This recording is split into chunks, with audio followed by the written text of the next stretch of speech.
اور ہماری خفیہ سوسائٹی کے راہب کو بتایا گیا کہ مالک نے تم دونوں کے لیے خصوصی منصوبے بنا رکھے ہیں۔ مالک سے اس کا کیا مطلب تھا؟ شیطان۔ بسم اللہ الرحمن الرحیم۔ السلام علیکم عزیز دوستو، امید ہے کہ آپ سب خیریت سے ہوں گے۔ دوستو، ایک شخص جس کا نام تھا روجر مورنیو، جس کی موت سپٹمبر 22، 1998 کے اندر ہو چکی ہے۔ یہ شخص ایک ایکس فری میسن تھا، یعنی فری میسن کا ایک ہائی لیول کا ممبر جو کہ تمام پرسنل رسومات اور منصوبوں میں شامل ہوتے ہیں۔ اس شخص کا 1998 میں دیا گیا سنسنی خیز انٹرویو ہم اس ویڈیو کے آخر میں شیئر کریں گے، اس لیے آپ سے گزارش ہے کہ اس ویڈیو کو آخر تک لازمی دیکھیے گا۔ دوستو، یہ خفیہ تنظیم شیطان کی عبادت کر کے اسے خوش کرنے والی ہے اور اس کے منصوبوں پر عمل کر کے دنیا کو تباہی اور انسانوں کی تذلیل اور شیطان کی عبادت پر اکسانے والی ایک جماعت ہے، جس کے اندر پوری دنیا کے بڑے بڑے لیڈرز خفیہ طور پر شامل ہوتے ہیں مگر اس کا اظہار نہیں کرتے، اور اس کے بدلے میں شیطان انہیں نہ صرف دنیا میں کامیاب کروانے کے منصوبے سمجھاتا ہے بلکہ قبالہ نامی کالے جادو سے ڈائریکٹ ان لوگوں سے بات کر کے انہیں مشورے بھی دیتا ہے اور ان سے ہر وہ غلیظ اور گھٹیا کام کرواتا ہے جو کہ شیطان کو راضی کرے اور اللہ کو ناراض، مثلا شراب نوشی، زنا، سود، انسانوں کی قربانی سمیت ہر طرح کی غلاظت اس میں شامل ہوتی ہے، کیونکہ شیطان نے اللہ کو کیا گیا اپنا وعدہ پورا کرنا ہے کہ میں تیری مخلوق کو گمراہ کر کے جہنم تک پہنچا دوں گا اور ثابت کروں گا کہ میں صحیح تھا جب میں نے یہ کہا تھا کہ میں اس انسان نما مخلوق سے افضل ہوں، اور اسی لیے اللہ کے حکم پر بھی میں نے اس مخلوق کو سجدہ نہیں کیا، اور یہ شیطان اپنے وار قیامت تک جاری رکھے گا، یہاں تک کہ اس کا سب سے بڑا چیلا یا قیامت تک کا سب سے خطرناک فتنہ یعنی دجال دنیا کے اندر ظاہر ہو کر انسانوں کو گمراہ کرے اور شیطان کے مقصد کو عالمی طور پر پورا کروائے۔ مگر یہ سب کیسے ہوگا، اس پر آنے سے پہلے ہم روجر کی اسٹوری کے بارے میں کچھ جان لیتے ہیں کہ اس گناہ کے دلدل میں پھنس جانے کے بعد اور ایسی خفیہ تنظیم کا ممبر بننے پر بھی جسے چھوڑنے کی سزا صرف موت ہے، ایک روز اس کی زندگی کے اندر ایک وقت ایسا کب آیا اس نے جب دنیا کی سچائی کو اپنی آنکھوں کے سامنے دیکھا، جب شیطان انسانی شکل کے اندر خود اس کے سامنے موجود تھا اور اس کے مردہ ماں باپ اس کے سامنے موجود اس سے ملاقات کرتے رہے۔ شیطانی دنیا کی ایک ایسی سچائی جو کہ یقیناً آپ کے ہوش اڑا دے گی۔ یہ سب روجر کے ساتھ کیوں، کب اور کیسے پیش آیا، آئیے جانتے ہیں۔ 1997 میں روجر نے ٹو دا سپر نیچرل نام کی اپنی ایک بایوگرافی ویڈیو ریکارڈ کروائی اور اس 3 گھنٹے 25 منٹ کی ویڈیو کے اندر اس نے وہ سب کچھ بیان کر دیا جو کہ اس نے پوری زندگی اس شیطانی تنظیم کے اندر ہوتے ہوئے اپنی آنکھوں سے دیکھا، اپنے کانوں سے سنا اور خود محسوس کیا۔ اس نے شیطانی دنیا کے سبھی رازوں کو ایک ایک کر کے کھول کر رکھ دیا کہ کیسے شیطان پوری دنیا کو ان لیڈروں کے ذریعے گمراہ کر کے اپنی خدا کی طرح انسانوں سے عبادت کروانا چاہتا ہے، اور کیسے خود اپنے شیطان جنوں کے ذریعے انسان کو دھوکے میں ڈال رہا ہے۔ روجر اس وقت ایک نوجوان لڑکا تھا جب اس کی والدہ کا انتقال ہو گیا۔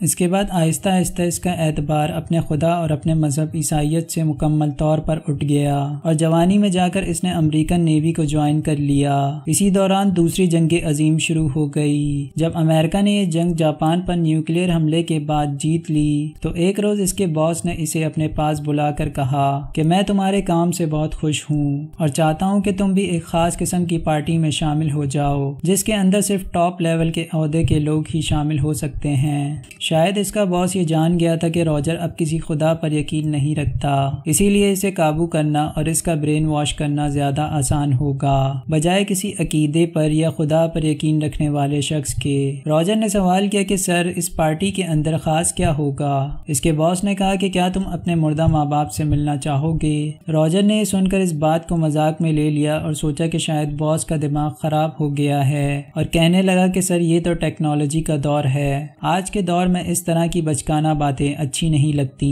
مگر باس نے کہا کہ میں کوئی مذاق نہیں کر رہا بلکہ بالکل سیریس ہوں اور حقیقت بیان کر رہا ہوں، پر لگتا ہے کہ شاید تم ڈر گئے ہو، تو کیا ایسا ہی ہے؟ روجر یہ سب سن کر واقعی ایک لمحے کے لیے شوق میں تھا، مگر جب اسے ڈر کا تانا دیا گیا تو وہ راضی ہو گیا کہ ہاں، میں ضرور اس کے اندر شامل ہوں گا، کیونکہ میں بھی دیکھنا چاہتا ہوں کہ کیا آپ کی بات واقعی ٹھیک ہے یا کوئی مذاق چل رہا ہے۔ اور ویسے بھی اپنی ماں کے جانے کے بعد وہ کافی کنفیوژن میں تھا کہ کیا واقعی ہم انسانوں کی زندگی کا کوئی مقصد بھی ہے یا یہ سب بالکل اتفاق سے ہو گیا، جس سوچ نے اسے ایتھیسٹ بنا دیا تھا۔ راجر کہتا ہے کہ اگلے روز میں اس پارٹی کے اندر پہنچ گیا۔ یہاں پر دنیا بھر کے ٹاپ لیول کے سائنسدان، business man, actor, film makers, singers اور میڈیا کے لوگ موجود تھے۔ میں نے دیکھا کہ کالے عبائے جیسے لباس کے اندر ایک عورت اسٹیج پر موجود تھی۔ اس کی شکل تو انسانی تھی مگر اس نے اپنا چہرہ بہت ہی بگاڑ رکھا تھا۔ اس کے لمبے لمبے ناخن تھے اور عجیب سی بھویں۔ یہ عورت اپنے پاس آنے والے تمام لوگوں کی خواہشات کو پورا کر رہی تھی۔ لوگ جو بھی اس سے خواہش کرتے کہ مجھے دولت، شہرت یا کسی مردہ شخص سے ملنے کی خواہش ہے، یہ عورت اسے پورا کروا دیتی۔ اسی دوران ایک عورت اسٹیج پر آ کر اس عورت سے کہتی ہے کہ مجھے اپنے ایک مردہ دوست سے ملنا ہے جس کی کچھ ہی مہینے پہلے ایکسیڈنٹ کے اندر موت ہو گئی، لیکن میں اپنی طرف سے اسے ٹھیک سے گڈ بائی نہیں کہہ پائی۔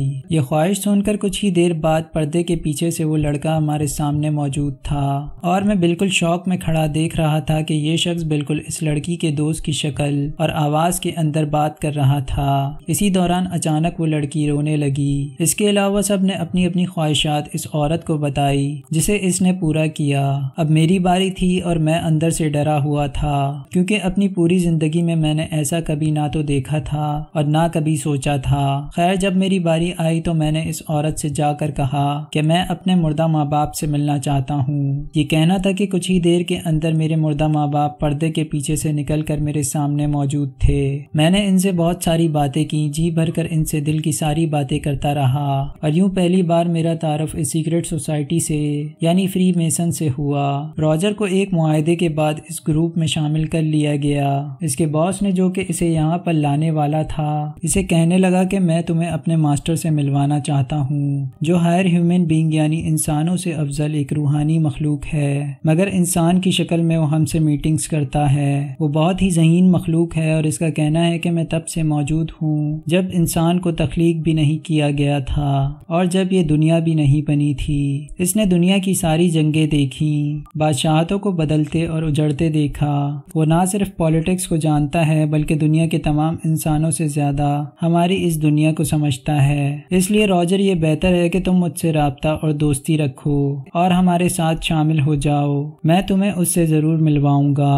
وہ شخص کہتا ہے کہ تم بس وہ کرو جو میں کہتا ہوں، میری رسومات کے اندر شرکت کرو جن میں دنیا کا ہر بڑا گناہ شامل ہوتا ہے اور بدلے کے اندر وہ تمہیں سب دے گا جو کہ دنیا کے ہر انسان کی خواہش ہوتی ہے، مثال کے طور پر دولت، شہرت اور ہر طرح کی آسائشات۔ یہ تمام قسم کی غلیظ رسومات جو کہ یہاں پر بیان کے بھی قابل نہیں بالی ووڈ کی ایک فلم آئس وائٹ شرٹ کے اندر دکھائی گئی ہیں۔ راجر کہتا ہے کہ میں ان میٹنگز کے اندر شامل رہتا، اس کی ہر بات کو مانتا، مگر شوق کے طور پر میں نے انجیل مقدس کو پڑھنا شروع کر دیا اور وہاں سے مجھے پتہ چلا لوسیفر کے بارے میں، یعنی شیطان، اور اس کی تمام خصوصیات مجھے اس مخلوق کے اندر نظر آئیں۔ اس کا مقصد یہ ہے کہ یہ انسانوں کو تذلیل کروا کر ان سے اپنی عبادت کروانا چاہتا ہے اور انسانوں کو گناہ کی طرف بلا کر جہنم تک پہنچانا چاہتا ہے۔ میں سمجھ گیا کہ یہ شخص کوئی اور نہیں بلکہ شیطان یعنی لوسیفر ہے۔ راجر کہتا ہے کہ میں نے ایک بار ہمت کر کے اس مخلوق سے آخر کار پوچھ ہی لیا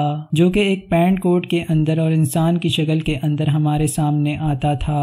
میں نے اس سے پوچھا کہ تم کون ہو، کیا مجھے سچ بتاؤ گے؟ اس کا جواب تھا کہ میں کون ہوں یہ تم نہیں جاننا چاہو گے۔ راجر نے پوچھا کہ کیا تم شیطان ہو؟ اس نے کہا کہ ہاں میں شیطان ہوں۔ راجر نے اگلا سوال کیا کہ تم یہ سب کیوں کر رہے ہو؟ اس نے جواب دیا کہ کیونکہ اس دنیا کے اندر صرف ایک میں ہی خدا ہوں اور میں پہلے دن سے موجود ہوں، اسی لیے بہتر ہے کہ تم میرا کہنا مانو۔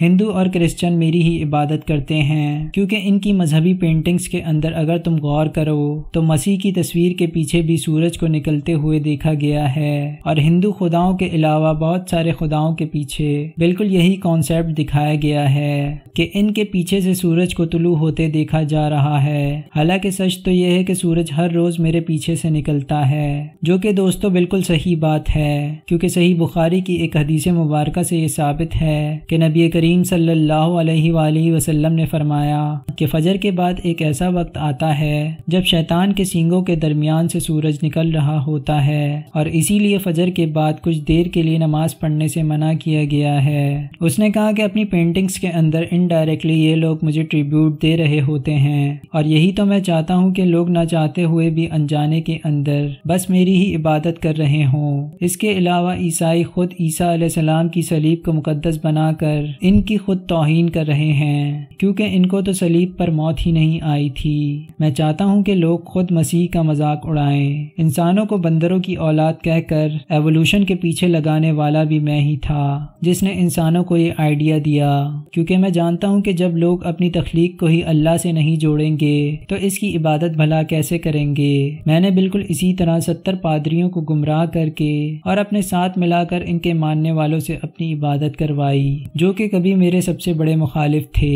دوستو، یہ دراصل شیطان ہی ہے جو انسانوں کو ایک عالمی لیول پر اپنے انہی چیلوں کے ذریعے گمراہ کر کے جہنم تک پہنچانا چاہتا ہے، اور اس کے چیلے دنیا کے ہر شعبے کے اندر موجود ہیں، جو کہ پالیٹکس، بزنس، سائنس اور ٹیکنالوجی، میوزک اور فلم انڈسٹری، ہر طرف سے انسانوں کو فتنوں میں ڈال کر گمراہ کر رہے ہیں۔ اور ان چیلوں کو گمراہ کرنے کے لیے شیطان خود جنات کو حکم دیتا ہے کہ ان کے مردہ ماں باپ اور رشتہ داروں کی شکل میں آ کر انہی کی طرح ان سے باتیں کریں اور انہیں یقین دلوائیں کہ یہ سب خدا ہی کر سکتا ہے، جو کہ یہ ان کا خدا یعنی شیطان ان کے سامنے موجود ہے۔ اور آج ہم انسانوں کو یہ لگتا ہے کہ شاید شیطان ہمیں نماز کے اندر سستی دلوا کر، جھوٹ بلوا کر یا دھوکہ دلوا کر گمراہ کرنے کی کوشش کر رہا ہے۔ دوستو، اس کا مقصد صرف وسوسوں تک محدود نہیں، بلکہ اس کے منصوبے عالمی ہیں جن کا آپ تصور بھی نہیں کر سکتے۔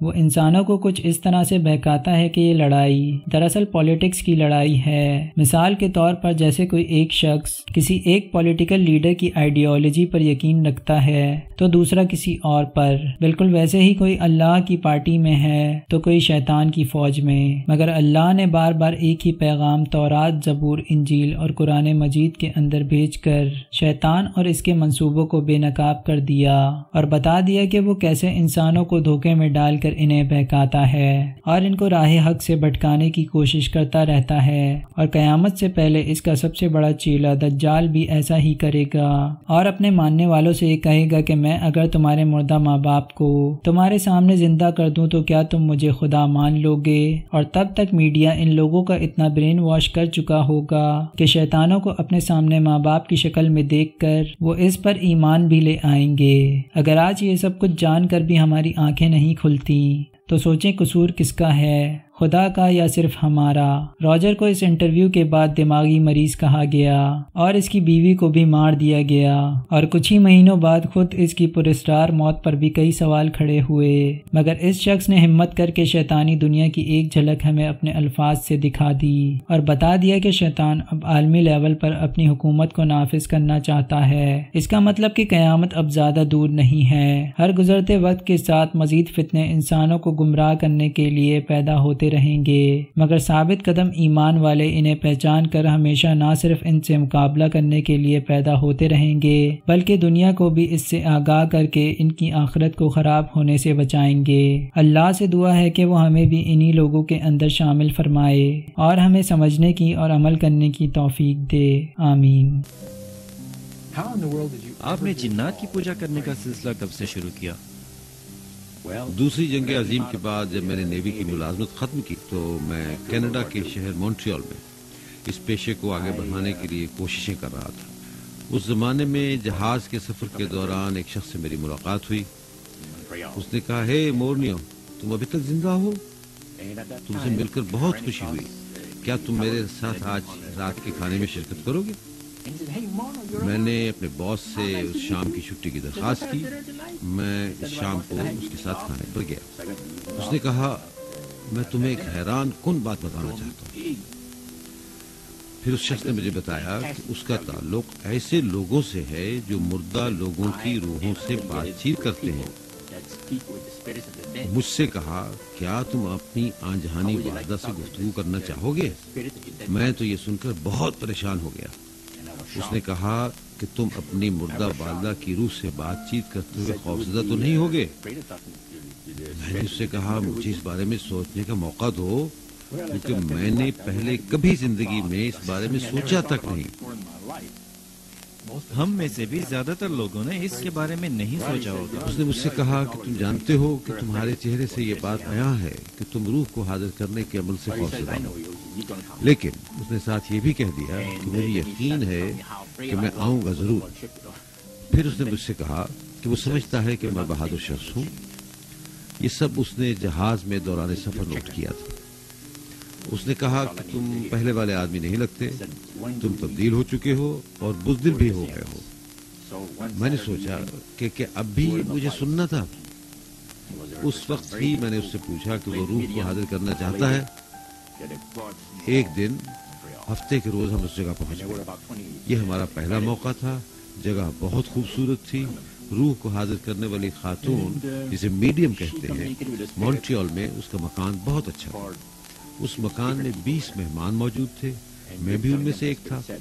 اس عورت نے کمرے میں موجود مختلف لوگوں کے لیے مردہ افراد کی روحوں سے رابطے کرائے اور بتایا کہ روحیں کیا کہتی ہیں۔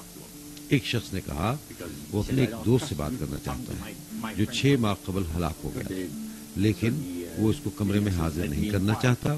اس شخص نے کہا کہ وہ نہیں چاہتا کہ یہ خاتون اس دوست سے بات کرے کیونکہ وہ اس پر اعتماد نہیں کر سکتا۔ پھر کمرے میں ایک مردانہ آواز گونجی جس نے کہا، ہائے فرینک، مجھے بہت اچھا لگا کہ تم نے مجھ سے بات کرنے کی کوشش کی۔ دونوں نے ایک دوسرے سے کچھ باتیں کی اور یہ سلسلہ ختم ہو گیا۔ اس نے کہا کہ کسی مردہ شخص کی روح سے بات کرنا دنیا میں بہترین چیز ہے۔